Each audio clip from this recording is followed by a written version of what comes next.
ये किस्सा है सुरेश नाम के गरीब मजदूर की दर्द भरी जिंदगी का, जो बिहार के पास स्थित एक गांव का रहने वाला है। कोरोना महामारी ने जब 2020 में आतंक मचाया था तो लाखों लोग दर दर भटक रहे थे, जिनमें गांव से शहर आए मजदूर भी थे, जिनमें से सुरेश भी था। पर उस वक्त वो वापस गांव चला गया। सुरेश उस वक्त अकेला था, उसका परिवार गांव में रह रहा था। धीरे धीरे फिर से जिंदगी ने संभलना शुरू किया था। सुरेश गांव में काम ढूंढ रहा था, पर वहां कोई काम नहीं था। सुरेश अपने दोस्त रमन के साथ दिल्ली आ गया और उसे एक कारखाने में नौकरी मिल गई। सुरेश की तनख्वाह भी 10,000 रुपए महीना तय हो गई। सुरेश ने सोचा कि परिवार को भी दिल्ली बुला लेता हूं। गांव में बूढ़े माँ बाप, पत्नी और 4 बच्चे, अकेले कब तक रहेंगे। यही सोचकर सुरेश ने सबको दिल्ली बुला लिया और 2,000 रुपए महीना किराए का एक घर ले लिया। सुरेश के दोस्त की पत्नी पहले से ही घरों में झाड़ू पोछे का काम करती थी। उसने सुरेश की पत्नी आशा को भी कुछ घरों में काम दिलवा दिया। धीरे धीरे आशा भी काम पर जाने लगी। एक दिन, सुनो जी, मैं एक बीबी जी के घर पर काम पर जाती हूँ। वो बोल रही थी कि उनकी जान पहचान है तो सरकारी स्कूल में बच्चों का दाखिला हो जाएगा। बस आधार कार्ड नया बनवा लो। ठीक है, मैं कल ही सरकारी दफ्तर जाता हूँ और बच्चों का आधार कार्ड बनवा लेता हूँ। रोजाना की तरह आशा और सुरेश भी काम पर जाने लगे और बच्चे भी स्कूल जाने लगे। आशा ने अपने बच्चों का घर के बराबर में ही ट्यूशन भी लगवा दिया था, जहां पर बच्चे ट्यूशन पढ़ने जाते थे। एक दिन आशा का पति सुरेश जब कारखाने से आया। आशा, दिल्ली में कोरोना की वजह से काम कम होते जा रहे हैं। कारखाने के मालिक ने भी अगले 2 साल तक तनख्वाह बढ़ाने से मना कर दिया है। इतने कम पैसों में गुजारा करना मुश्किल हो रहा है। गांव से अब मैंने तुम सबको भी यहां बुला लिया। कैसे करेंगे गुजारा, समझ नहीं आ रहा आशा। आप चिंता मत करो, मुझे 2 कोठियों में नया काम मिल गया है। अब 5-6 घर पकड़ लिए हैं तो कुछ मदद तो हो ही जाएगी आपकी। सुनो जी, गांव वापस आना जाना आसान नहीं। सुरेश बेटा, एक तो तेरी अपनी पत्नी और बच्चों की जिम्मेदारी, ऊपर से हम बूढ़े माँ बाप का बोझ। कितना परेशान होता होगा बेटे तू। माँ, आपने मुझे जन्म दिया है, आज ऐसा बोल रही हैं आप। आगे से कभी अपने आप को बोझ मत कहना, माँ पिताजी बता रहे हैं। हाँ, कोरोना महामारी ने पूरी दुनिया को हिलाकर रख दिया था। सुरेश का दोस्त रमन भी दिल्ली में रहकर परिवार के खर्च को नहीं उठा पा रहा था और गांव में उसकी बूढ़ी माँ भी बीमार रहने लगी। वहां उनकी देखरेख करने वाला भी कोई नहीं था। रमन भी परेशान रहने लगा। सुरेश और आशा परिवार की देखभाल के साथ साथ काम पर भी जाते और जैसे तैसे रूखी सूखी खाकर गुजारा चला रहे थे। दिन बीतते रहे। अभी 2020 में इसकी चपेट में आकर किसी तरह लोग संभल ही रहे थे, पर कोरोना महामारी से मुक्ति नहीं मिली थी। मार्च 2021 के महीने में भारत की राजधानी समेत सभी राज्यों में एक बार फिर लोग कोरोना की चपेट में आने लगे। मरीज बढ़ने लगे। ये बीमारी तो अभी अपना फन फिर से फैलाएगी, ये किसी को नहीं पता था। मानो भारत देश में कोरोना महामारी का सैलाब सा आ गया हो। हर तरफ फिर से यही बातें।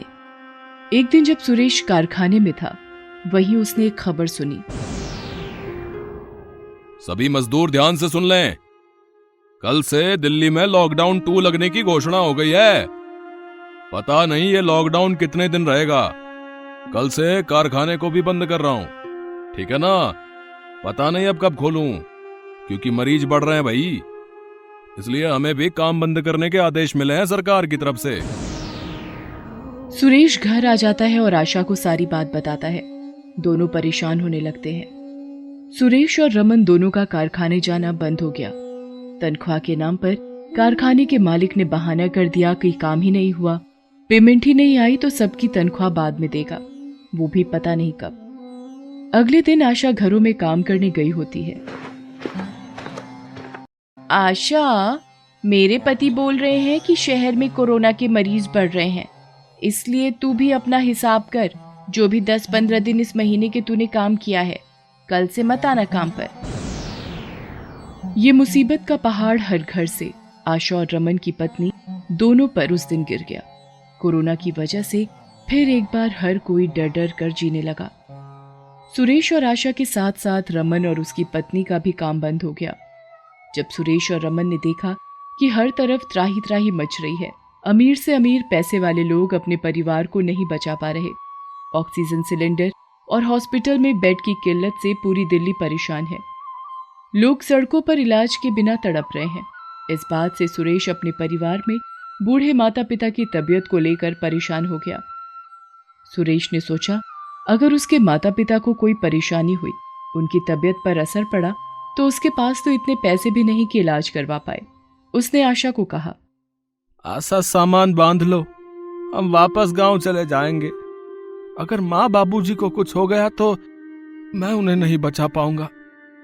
कहां से हॉस्पिटल और ऑक्सीजन की व्यवस्था करूंगा बताओ? अरे मैं तो अब सोचता हूं कि किसी तरह से मैं माँ बाबूजी को सुरक्षित गांव पहुंचा दूं आशा, बस। हाँ। सुरेश और रमन ने सब तरफ कोशिश की, पर बॉर्डर बंद थे और चेकिंग चल रही थी। वो पैदल ही अपने परिवार को लेकर गांव के लिए निकल पड़े। सुरेश और रमन के पास जो पैसे बचे थे वो भी खत्म हो चुके थे। सुरेश को बस इसी बात का डर था कि उसके माता पिता को कोई भी परेशानी ना हो। जगह जगह ऑक्सीजन की कमी से लोग मर रहे थे, तड़प रहे थे। सुरेश ने रमन से कहा, यदि उसके माता पिता को ऑक्सीजन की कोई कमी हो गई तो वो ऑक्सीजन सिलेंडर कहां से लाएगा। इसीलिए वो रास्ते में जगह जगह रुककर जाती हुई गाड़ियों से मदद मांगने लगे। वो बहुत परेशान हो रहे थे, बच्चे भी भूख प्यास से तड़प रहे थे। सुरेश की पत्नी आशा ने जो भी सामान खाने पीने का बांधा था वो भी खत्म हो रहा था। सुरेश जिस भी गाड़ी को रोकता वो कोरोना के डर से गाड़ी में जगह देने से मना कर रहे थे, क्योंकि अनजान लोगों को राह चलते कोई भी गाड़ी में बिठाने से डरता था कि कहीं कोरोना ना हो जाए। चलते चलते सुरेश और रमन को एक ट्रक दिखाई दिया जो सामान की बोरियों से भरा था। वो बड़ी मुश्किल से ट्रक तक पहुंचे। सुरेश बोला, भैया कौन से रास्ते की तरफ जा रहे हो? क्या रास्ते में हमारे गांव के पास छोड़ दोगे भैया? हमारे माता पिता और पत्नी और बच्चे वगैरह हैं, थक गए हैं बेचारे सब के सब। भैया बड़ी मेहरबानी होगी भाई। आहो जी छोड़ दूंगा, लेकिन 5,000 रुपए लगेंगे। भैया ये तो बहुत ज्यादा है भैया, थोड़े कम कर लो भैया, हम दोनों की सारी जमा पूंजी लग चुकी है। आहो जी इससे कम नहीं लूंगा जी, अगर गांव पहुंचना है तो 5,000 दो और ट्रक में बैठ जाओ। सुरेश और रमन मरते क्या न करते, ट्रक में बैठ गए और गांव पहुंचकर ट्रक वाले को पैसे दिए। घर तो पहुंच गए, पर गरीब परिवार पूरी तरह टूट चुके थे। घर में पैसे की किल्लत शुरू हो गई। कोरोना महामारी ने सुरेश और रमन जैसे न जाने कितने गरीबों को बेघर और बेरोजगार कर दिया।